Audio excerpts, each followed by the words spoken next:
नमस्ते बच्चों, कैसे हैं आप सब।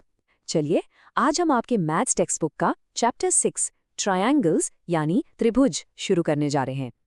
इस चैप्टर में हम एक बहुत ही इंटरेस्टिंग कॉन्सेप्ट समझेंगे जिसे कहते हैं सिमिलैरिटी। अच्छा, चैप्टर शुरू करने से पहले मैं आपसे एक सवाल पूछती हूँ। आपने कभी सोचा है कि माउंट एवरेस्ट जैसे बड़े बड़े पहाड़ों की हाइट या फिर जमीन से चांद की दूरी को लोग नापते कैसे हैं? इतना बड़ा मेजरिंग टेप तो उनके पास होता नहीं होगा। तो इसका जवाब इसी सिमिलैरिटी के कॉन्सेप्ट में ही छिपा है। तो देखते हैं कि आज की इस क्लास में हम क्या क्या कवर करने वाले हैं। पहले हम समझेंगे सेम शेप डिफरेंट साइज का क्या मतलब है। फिर हम सिमिलैरिटी के दो इंपॉर्टेंट रूल्स देखेंगे। उसके बाद सिमिलर और नॉन सिमिलर फिगर्स में फर्क जानेंगे। फिर हमारा फोकस ट्रायंगल्स पर आ जाएगा और आखिर में हम बेसिक प्रोपोर्शनैलिटी थ्योरम को अच्छे से समझेंगे। ठीक है, तो शुरू करते हैं अपने पहले टॉपिक से। आपको क्लास 9 से कॉन्ग्रुएंस के बारे में तो ज़रूर याद होगा, है ना? तो वहीं से शुरुआत करते हैं और देखते हैं कि कॉन्ग्रुएंट और सिमिलर फिगर्स में आखिर फ़र्क क्या होता है। देखिए, ये समझना बहुत आसान है। जब दो फिगर्स कॉन्ग्रुएंट होते हैं तो इसका मतलब है कि उनका शेप और उनका साइज दोनों बिल्कुल एक जैसे होते हैं, मानो एक दूसरे की फोटोकॉपी। पर जब हम कहते हैं कि दो फिगर्स सिमिलर हैं तो उनका शेप तो एक जैसा होता है, लेकिन जरूरी नहीं कि उनका साइज भी सेम हो। साइज अलग अलग हो सकता है। इससे एक बहुत ज़रूरी बात निकल कर आती है, ध्यान से सुनिएगा।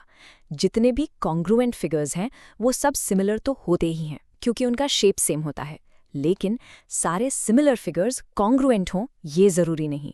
एग्जाम्पल के लिए आप दो अलग अलग साइज के सर्कल्स ले लीजिए। दोनों का शेप गोल है इसलिए वो सिमिलर हैं, पर उनका साइज अलग है इसलिए वो कॉन्ग्रुएंट नहीं है। चलिए अब हम सिमिलैरिटी की जो ऑफिशियल डेफिनेशन है उसको समझते हैं। किसी भी दो पॉलीगॉन्स को जैसे कि स्क्वायर या ट्रायंगल को सिमिलर कहने के लिए दो कंडीशंस का पूरा होना बहुत ज़रूरी है। ये है वो दो रूल्स। पहला रूल है कि उनके कॉरस्पॉन्डिंग एंगल्स यानी आमने सामने के कोण बराबर होने चाहिए, और दूसरा रूल है कि उनकी कॉरस्पॉन्डिंग साइड्स यानी आमने सामने की भुजाओं का जो रेशियो है वो सेम होना चाहिए। एक बात हमेशा याद रखिएगा, ये दोनों कंडीशंस पूरी होनी चाहिए, सिर्फ एक से काम नहीं चलेगा। चलिए अब इन रूल्स को कुछ एग्जाम्पल से टेस्ट करके देखते हैं।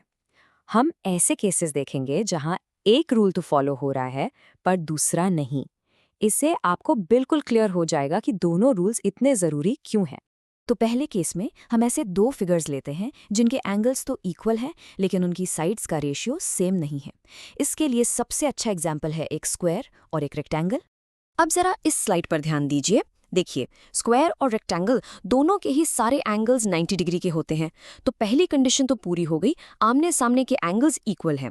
लेकिन जब हम उनके करस्पॉन्डिंग साइड्स का रेशियो निकालते हैं, जैसे साइड ए बी को साइड पी क्यू से डिवाइड करें और साइड बी सी को साइड क्यू आर से डिवाइड करें, तो वो रेशियो सेम नहीं आता। मतलब दूसरी कंडीशन फेल हो गई। इसलिए ये दोनों फिगर्स सिमिलर नहीं है। अब आते हैं दूसरे केस पर। यहाँ हम मानते हैं कि साइड्स का रेशियो तो सेम है लेकिन उनके कॉरस्पॉन्डिंग एंगल्स इक्वल नहीं है। इसके लिए हम एक स्क्वायर और एक रोम्बस को कंपेयर करते हैं। यहाँ देखिए, एक स्क्वायर और एक रोम्बस की सारी साइड्स इक्वल लेंथ की होती हैं, तो उनकी कॉरस्पॉन्डिंग साइड्स का रेशियो निकालेंगे तो वो हमेशा सेम आएगा, यानी दूसरी कंडीशन पूरी हो गई। लेकिन स्क्वायर के सारे एंगल्स 90 डिग्री होते हैं जबकि रोम्बस के एंगल्स अलग अलग होते हैं, तो यहाँ पहली कंडीशन पूरी नहीं हुई, इसलिए ये दोनों फिगर्स भी सिमिलर नहीं हैं। तो इन दोनों एग्जाम्पल से हमने क्या सीखा? हमने ये सीखा कि दो पॉलीगॉन्स के सिमिलर होने के लिए दोनों कंडीशंस का पूरा होना ज़रूरी है। उनके कॉरस्पॉन्डिंग एंगल्स भी इक्वल होने चाहिए और उनकी कॉरस्पॉन्डिंग साइड्स का रेशियो भी सेम होना चाहिए। अभी तक हमने जनरल पॉलीगॉन्स की बात की। आइए अब हम अपना पूरा ध्यान ट्रायंगल्स पर लाते हैं और देखते हैं कि सिमिलैरिटी के ये दोनों नियम ट्रायंगल्स पर कैसे अप्लाई होते हैं। ट्रायंगल्स में सिमिलैरिटी को समझने के लिए एक बहुत ही ज़रूरी थ्योरम है जिसे हम कहते हैं बेसिक प्रोपोर्शनैलिटी थ्योरम या शॉर्ट में बीपीटी। इसे एक बहुत ही मशहूर ग्रीक मैथमेटिशियन थालेस ने दिया था, इसलिए इस थ्योरम को थालेस थ्योरम के नाम से भी जाना जाता है। चलिए देखते हैं कि ये थ्योरम कहता क्या है। ये कहता है कि अगर किसी ट्रायंगल की एक साइड के पैरेलल यानी समांतर एक लाइन इस तरह से खींची जाए कि वो बाकी दोनों साइड्स को दो अलग अलग पॉइंट्स पर काटें, तो वो लाइन उन दोनों साइड्स को सेम रेशियो में डिवाइड करती है। चलिए इसको आराम से एक डायग्राम बनाकर समझते हैं। सबसे पहले हम एक ट्रायंगल बनाते हैं। इसे हम नाम दे देते हैं ट्रायंगल ABC। अब इसकी जो बेस वाली साइड है BC, उसके ठीक पैरेलल एक लाइन खींच लीजिए। इस लाइन को हम नाम देंगे DE। यहाँ ध्यान दीजिए कि पॉइंट D जो है वो साइड AB पर है और पॉइंट E साइड AC पर है। तो थेल्स थ्योरम के हिसाब से ये जो लाइन DE हमने बनाई है, ये साइड AB और साइड AC को एक ही अनुपात यानी सेम रेशियो में डिवाइड करेगी। अब देखिए इसका फॉर्मूला क्या बनेगा। इस डायग्राम के अनुसार इसका मतलब है कि AD और DB का जो रेशियो है वो AE और EC के रेशियो के बिल्कुल बराबर होगा, यानी AD divided by DB is equal to AE divided by EC। Diagram में देखिए A से D तक का टुकड़ा उसको D से B तक के टुकड़े से डिवाइड करे तो जो नंबर आएगा वो A से E तक के टुकड़े को E से C तक के टुकड़े से डिवाइड करने पर आने वाले नंबर के बिल्कुल बराबर होगा।